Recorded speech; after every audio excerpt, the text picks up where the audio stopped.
మొదటి టీటీడీ ధర్మకర్తల మండలిలో సభ్యులతో చర్చించిన టీటీడీ చైర్మన్ పలు నిర్ణయాలు తీసుకున్నారు. ఆర్టిఫిషియల్ ఇంటెలిజెన్స్ సహకారంతో సామాన్య భక్తులకు త్వరగా శ్రీవారి దర్శన భాగ్యం కల్పించాలని బోర్డు కీలక నిర్ణయం తీసుకుంది. టీటీడీలో పనిచేస్తున్న అన్యమత ఉద్యోగుల్ని వీఆర్ఎస్ లేదా ప్రభుత్వ సంస్థలకు బదిలీ చేయాలన్నారు. ఏళ్ల తరబడి చెత్తతో పేరుకుపోయిన డంపింగ్ యార్డులో చెత్తను మరో 3 నెలల్లో తొలగించాలని అధికారులను ఆదేశించారు. తిరుపతిలో ప్రస్తుతం శ్రీనివాస సేతుగా ఉన్న ఫ్లైఓవర్ కు మునుపటి పేరు గరుడ వారధిగా మారుస్తూ అధికారిక ఉత్తర్వులు జారీ చేయాలన్నారు.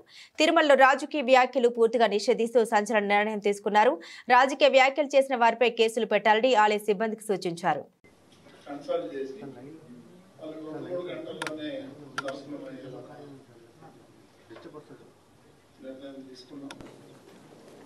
అదేవిధంగా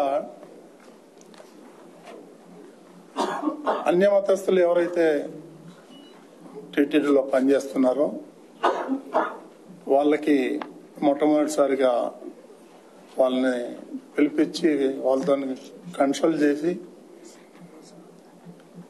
వాళ్ళకి విఆర్ఎస్ అయితే విఆర్ఎస్ ఇచ్చి, లేకపోతే గవర్నమెంట్ తో మాట్లాడి వాళ్ళని మున్సిపాలిటీలో కానీ రెవెన్యూలో కానీ వేరే డిపార్ట్మెంట్లో ట్రాన్స్ఫర్ చేయాలని చెప్పేసి బోర్డు నిర్ణయం తీసుకుంది. ఈ తిరుమలలో డంపింగ్ యార్డ్ అయితే ఉంది. నేను మొట్టమొదటిసారి దాన్ని సందర్శించడం జరిగింది. అది 3-4 నెలలలో మొత్తం క్లియర్ చేయాలని చెప్పేసి అధికారులను ఆదేశించాలని బోర్డు నిర్ణయం తీసుకుంది. ఈ ముఖ్యమంత్రి చంద్రబాబు నాయుడు గారి హయాంలో ఈ గరుడ వారిది ఏదైతే ఉందో ఆయన స్టార్ట్ చేశారు. దాన్ని గత ప్రభుత్వం పేరు మార్చడం జరిగింది. కాబట్టి దాన్ని మళ్ళీ సేమ్ పేరు గరుడ వారిదిగా నియమించాలని, పేరు పెట్టాలని చెప్పేసి నిర్ణయం తీసుకున్నాం.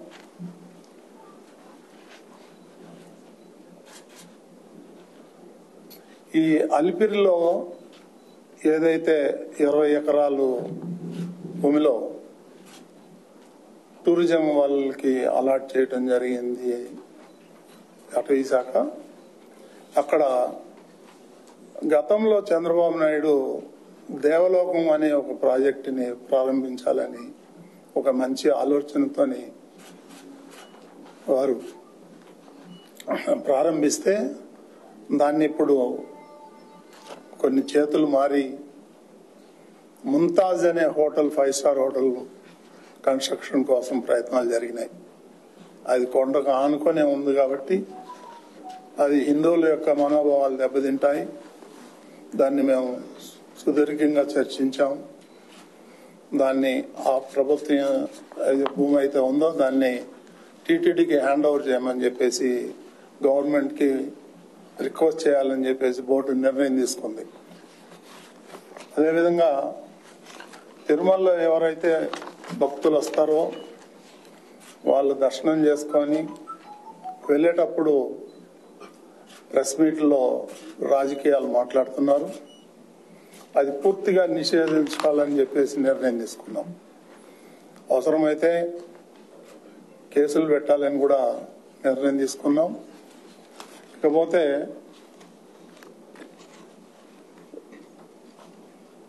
ఈ స్థానికులు అయితే ఎవరైతే తిరుపతిలో నివాసం ఉంటున్నారో వాళ్ళకి గతంలో నెలకు ఒకసారి ఫస్ట్ ట్యూస్డే వాళ్ళకి దర్శనం కల్పించేవాళ్ళు. ఈ మధ్యన దాన్ని రద్దు చేశారు. దాన్ని తిరిగి పునరుద్ధరించాలని చెప్పేసి నిర్ణయం తీసుకున్నాం. నెలలో మొదటి మంగళవారం వాళ్ళకి ఈ దర్శన భాగ్యం కల్పించాలని నిర్ణయం తీసుకున్నాం. అదేవిధంగా శ్రీవాణి ట్రస్ట్ ఏదైతే ఉందో ఆ ట్రస్ట్ ని రద్దు చేసి దాన్ని మెయిన్ అకౌంట్ లోనే, అంటే ఆ శ్రీవాణి అనే స్కీమ్ ఉంటుంది, ఆ పేరు మాత్రం కొన్ని అపోహలు ఉన్నాయి కాబట్టి మెయిన్ అకౌంట్ లోనే మెర్జ్ చేద్దాం, దానికి సపరేట్ అకౌంట్ కాకుండా మెయిన్ అకౌంట్ లోనే వేయాలని చెప్పి నిపుణుల్ని సంప్రదించి వాళ్ళు ఏ విధమైనటువంటి సలహాలు ఇస్తారో దాన్ని బట్టి నేను నిర్ణయం తీసుకోవడం జరుగుతుంది. అదేవిధంగా ఈ ప్రైవేట్ బ్యాంకుల్లో ఏదైతే డిపాజిట్లు కొన్ని ఉన్నాయో దాన్ని మన ఆడిటర్స్ వాళ్ళతో సంప్రదించి దాన్ని గవర్నమెంట్ బ్యాంకుల్లో వేయాలని చెప్పేసి కూడా నిర్ణయం తీసుకోవటం జరిగింది. ఈ నిత్య అన్నదానం ఏదైతే జరుగుతూ ఉందో దాంట్లో ఇంకా క్వాలిటీ మెరుగుపరిచి ఇంకా ఒక ఐటమ్ని చేర్చాలి భక్తుల కోసం అని చెప్పేసి కూడా నిర్ణయం జరిగింది.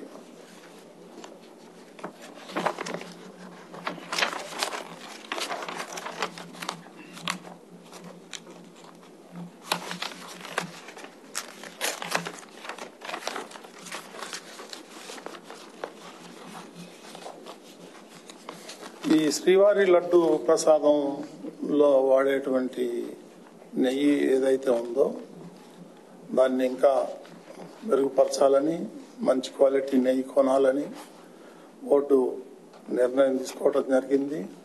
దానికి ఒక నిపుణుల కమిటీని ఏర్పాటు చేయాలని కూడా నిర్ణయం తీసుకున్నాం. కొన్ని ఈ అడ్మినిస్ట్రేటివ్ పరమైనటువంటి కొన్ని ఉన్నాయి. ఈ టిటిడిలో పనిచేసినటువంటి ఎంప్లాయీస్ ఎవరైతే ఉన్నారో వాళ్ళకి ఈ బోనస్ ఇవ్వాలని చెప్పేసి అనుకున్నాం. 10%. అది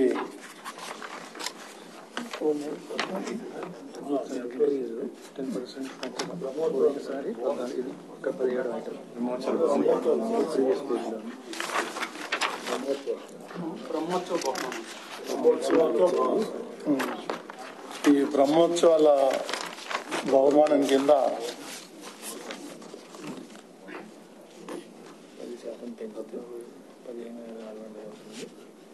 ఇదివరకు 14,000 ఉన్నది 15,400 ఇవ్వాలని నిర్ణయం తీసుకున్నాం. అట్లాగే అవుట్ సోర్సింగ్ ఎంప్లాయీస్ 7,535 రూపాయలకు పెంచాలని చెప్పేసి కూడా నిర్ణయం తీసుకున్నాం. ఇప్పుడు శారదా పీఠం ఏదైతే మనం ల్యాండ్ అలాట్ చేసామో వాళ్ళు 100కి 100 రూపాయలు ఏదైతే కండిషన్స్ ఉన్నాయో అవన్నీ కూడా వైలేట్ చేయడం జరిగింది. దాని మీద నిపుణుల కమిటీ వేస్తే ఆ కమిటీ కూడా ఒక రిపోర్ట్ ఇచ్చింది. దాని మీద 100% వాళ్ళు వైలేట్ చేశారు. కాబట్టి దాన్ని పూర్తిగా రద్దు చేసి మళ్ళీ తిరుమలకి హ్యాండ్ అవుట్ చేసుకునే విధంగా బోర్డు తీర్మానం చేయడం జరిగింది.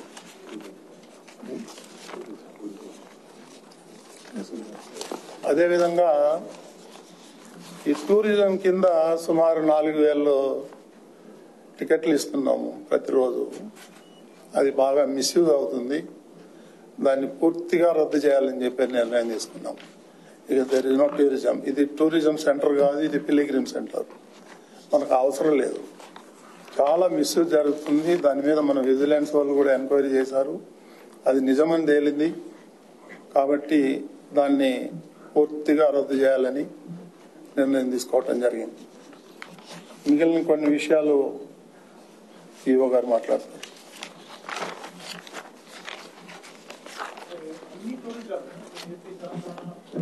All tourism stop. there is no tourism. Only pilgrims. Yes, మొత్తం డిస్మాంట్లింగ్ చేద్దాం. ఎందుకంటే 100% వయలేషన్ అది. బౌండరీస్ లో 1 feet కూడా వదలలేదు వాళ్ళు. ఎస్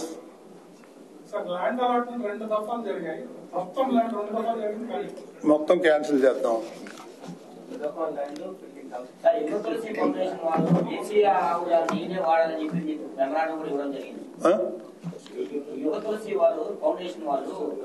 మాజీ బోర్డు మెంబర్ కూడా శివకుమార్ గారు మీకు ఒక మెమరాండం కూడా ఇచ్చారు సార్. జేసీ ఆవులు నేనే వాడాలి అని చెప్పి అది జేసీ ఆవులు వాడాలని మాకేం ఎవరన్నా రాలేదు నాకైతే. ఇప్పుడు దానికి ల్యాబ్ పెడుతున్నాం, దాదాపు 80-90 లక్షలు ఖర్చు అవుతుంది. అది ఆల్రెడీ ప్రోగ్రెస్ లో ఉంది కాబట్టి అక్కడ అన్ని టెస్ట్ జరుగుతాయి, అన్ని వచ్చేస్తాయి దాంట్లో.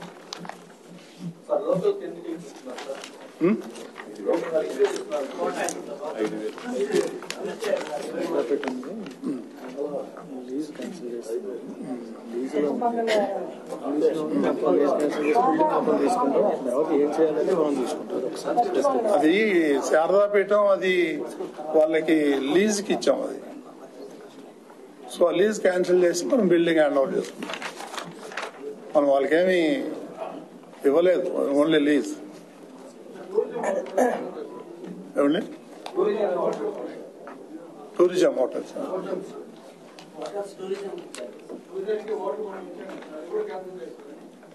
అది లేదండి, అది లేదు.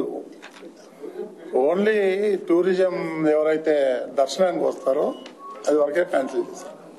అది బాగా మిస్యూజ్ అవుతా ఉంది.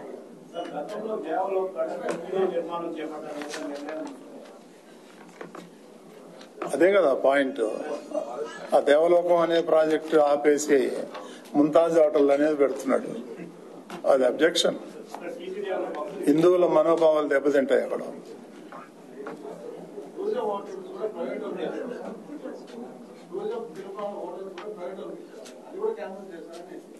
అది నెక్స్ట్ బోర్డులో చూద్దామండి. ప్రస్తుతానికైతే మేము బోర్డులో ఏదైతే నిర్ణయాలు తీసుకున్నామో అంతవరకే చెప్పగలుగుతాము.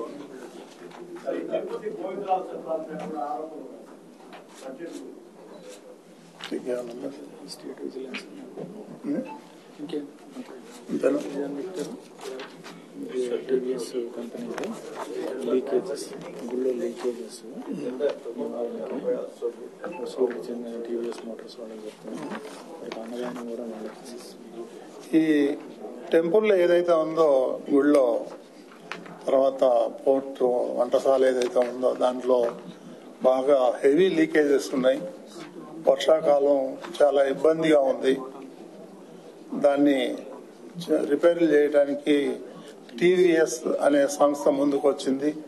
వాళ్ళు ఫ్రీగా చేస్తామని చెప్పి ముందుకు వచ్చారు. వాళ్ళకి అది ఇవ్వటం జరిగింది.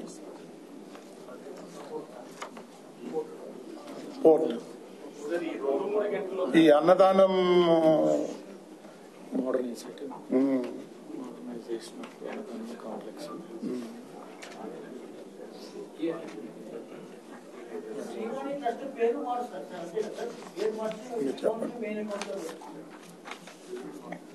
పేరు మారుస్తున్నామండి. ఆ స్కీమ్ ఉంటుంది. పేరు కూడా ప్రస్తుతం రద్దు చేస్తున్నాం. మెయిన్ దీంట్లో కలుపుతున్నాం. మెయిన్ అకౌంట్ లోనే కలుపుతాం, దాని సపరేట్ అకౌంట్ కాకుండా. 10,500 కాకుండా 10,500. చైర్మన్ గారు చెప్పింది మళ్ళీ స్టడీ చేయమని స్టడీ చేయడానికి ఒక టీంని వేయమన్నారు. సో దాని ప్రకారం చేస్తున్నారు. నిర్ణయం జరిగిందని చెప్పలేదు కదా ఇందాక సార్. ఇష్యూలు అన్నీ ఉంటాయి, అవన్నీ ఎలాగ అధిగమించాలనేది చూస్తాం. తర్వాత ఈ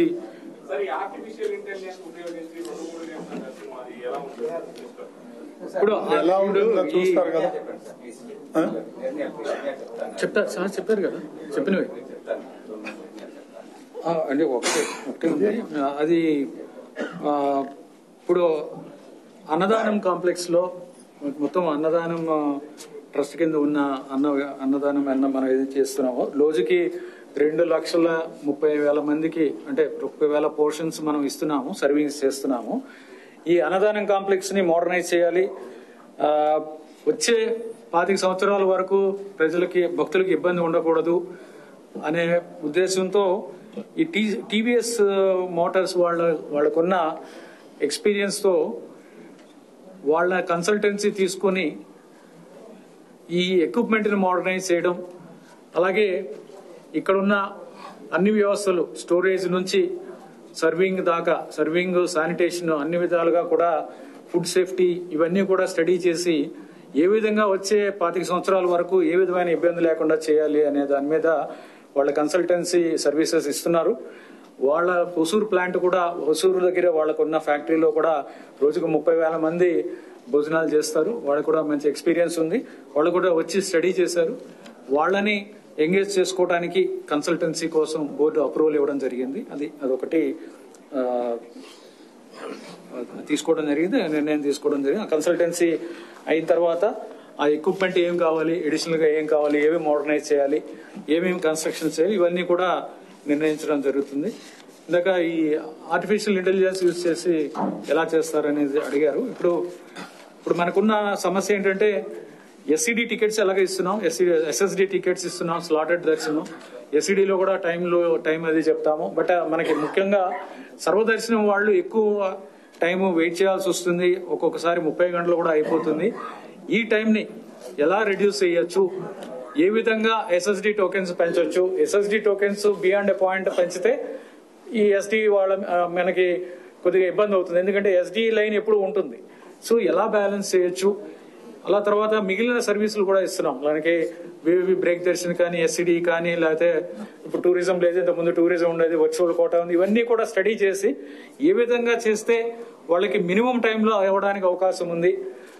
క్యూ లైన్ లో అంతసేపు వెయిట్ చేయాల్సిన అవసరం లేకుండా, చైర్మన్ గారి ఉద్దేశం ఏంటంటే, బోర్డు యొక్క ఉద్దేశం అంతసేపు ఉంచడం అనేది 30 గంటలు, ఒక్కొక్కసారి 30 గంటలు. వీకెండ్స్ లో 3 రోజులు హాలిడేస్ వచ్చినప్పుడు, ఎక్కువ రష్ ఉన్నప్పుడు అంతసేపు ఉంచాల్సిన అవసరం ఉండకూడదు. ఈ మోడర్న్ టెక్నాలజీ వచ్చిన ఈ టైంలో ఇవన్నీ ప్రాపర్ గా స్టడీ చేసి ఒక కన్సల్టెంట్ ఎంగేజ్ చేసి, మేము అనుకుంటున్నది ఐఏఎం పేరున్న ఐఏఎం ఎవరినైనా కన్సల్ట్ చేసి వాళ్ళ దగ్గర నుంచి ఒక టీమ్ ను పంపించి స్టడీ చేసి ఏ విధంగా బెస్ట్ ఉన్న కన్స్టెంట్స్ లో ఏ విధంగా బెస్ట్ గా చేసి వీళ్ళకి 2-3 గంటల్లో దర్శనం అయ్యేలాగా. అంటే రాగానే వెంటనే దర్శనం అవ్వదు. 2-3 గంటలు అంటే వర్చువల్ క్యూ ఎలా అయితే ఎస్ఎస్డి వాళ్ళకి రేపు పొద్దున్న 11 గంటల రావాలని అలా ఇస్తున్నాము, అలాగే ఏ విధంగా అందరికీ కూడా అలా ఇచ్చి ఈ ఫిజికల్ క్యూలో అంతసేపు ఉండాల్సిన అవసరం ఉండకూడదు అనేది బోర్డు యొక్క ఉద్దేశం. దాని ప్రకారం ఈ ఆర్టిఫిషియల్ ఇంటెలిజెన్స్ కానీ, లేకపోతే మోడర్న్ టెక్నాలజీని యూజ్ చేసి స్టడీ చేసి చేయడం అనేది ఉద్దేశం. అది ఎక్స్పర్ట్స్, టెక్నాలజీ ఎక్స్పర్ట్స్ చెప్పాలి. ఈ క్యూ లైన్ మేనేజ్మెంట్ మీద ఆపరేషన్ రీసెర్చ్ ఇవన్నీ మేనేజ్మెంట్ ఐఏఎంస్ ఇవన్నీ స్టడీ చేస్తూ ఉంటారు. ఇది కాంప్లెక్స్ ప్రాబ్లం, చాలా కాంప్లెక్స్ ప్రాబ్లం. ఆర్టిఫిషియల్ ఇంటెలిజెన్స్ అనేది ఎందుకు చెప్తున్నాం అంటే, ఇది మన బుర్రకి అందని సమస్య. అంటే చాలా డైమెన్షన్స్ ఉంటాయి, ఆ డైమెన్షన్స్ ఆలోచించాలి. కాబట్టి ఆర్టిఫిషియల్ ఇంటెలిజెన్స్ అనేది ఇక్కడ చేయడం జరిగింది.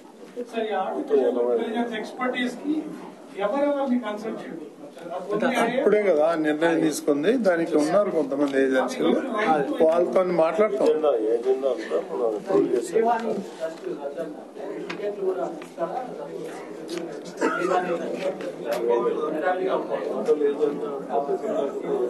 ట్రస్ట్ రద్దు చేస్తామని నిర్ణయం తీసుకున్నాం, కానీ ఆ స్కీమ్ అయితే అది కంటిన్యూ అవుతుంది. మెయిన్ అకౌంట్ ఒకటే ఉంటుంది, దానికి సబ్ అకౌంట్ ఎందుకు అని దాని మీద చాలా ఆరోపణలు ఉన్నాయి. ప్రజల్లో అనుమానం ఉంది. ఆ అనుమానాలు తీర్చాలంటే మనం మెయిన్ అకౌంట్కే పోతే బాగుంటుంది అనేది ఒక ఉద్దేశం, అంతే.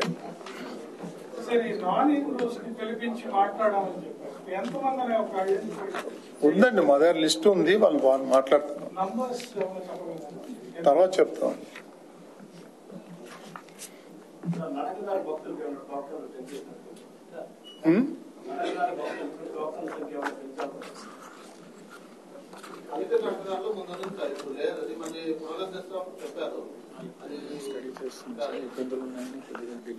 అదే కొన్ని ఇబ్బందులు ఉన్నాయి, దాంట్లో స్టడీ చేసి నిర్ణయం తీసుకుందామండి. ఇప్పుడైతే మేము ఏదైతే చెప్పామో ఈరోజు బోర్డులో తీసుకున్న నిర్ణయాలు, బియాండ్ దట్ మీరు అడిగితే మా దగ్గర మళ్ళీ బోర్డు మీటింగ్ లో పెట్టి చేయాలి. ఊరిక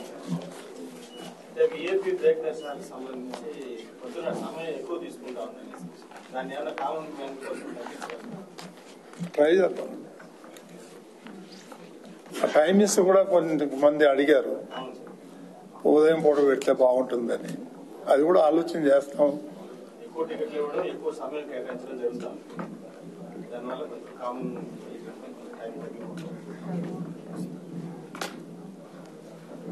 ఇంకా ఎనీథింగ్?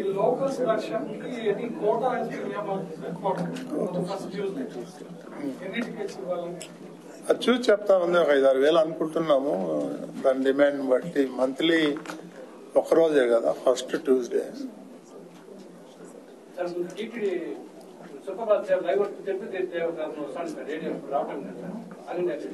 పాలినేరు ఏంటో మరి అనుకుంటామండి. సార్ ఫారెస్ట్ ఆధీనంలో కొన్ని చోట్ల అన్య మతస్థులు అక్కడికి చేరుకొని వాళ్ళ మత ప్రచారం కూడా అది యాక్షన్ తీసుకున్నామండి. నిన్న కూడా ఒక చిన్న ఇన్సిడెంట్ జరిగింది. ఇమీడియట్ గా కేసు పెట్టడం కూడా జరిగింది. అందులో మాత్రం ఏం కాంప్రమైజ్ లేదండి. అన్య మతస్థుల ప్రచారానికి చోటు లేదు. It is very clear. ఎవడో దొంగతనంగా వచ్చి ఏదో మాట్లాడితే దాన్ని మనం సాధ్యమైనంత వరకు కట్టడి చేద్దాం. మీరు స్వాధీనం చేసుకోవచ్చు ఫారెస్ట్ అది టీటీడీలో స్వాధీనం ఎట్లా చేసుకుంటాం? అది ఫారెస్ట్ అలౌ చేయరండి వాళ్ళు.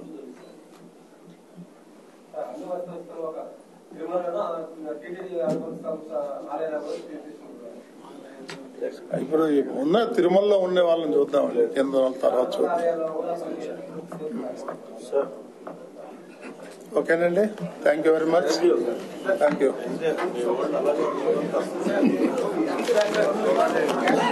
సార్ క్యాలెండర్ 2025 స్థానిక ఆలయాల క్యాలెండర్ ని చైర్మన్ గారు మెంబర్స్ రిలీజ్ చేస్తారు.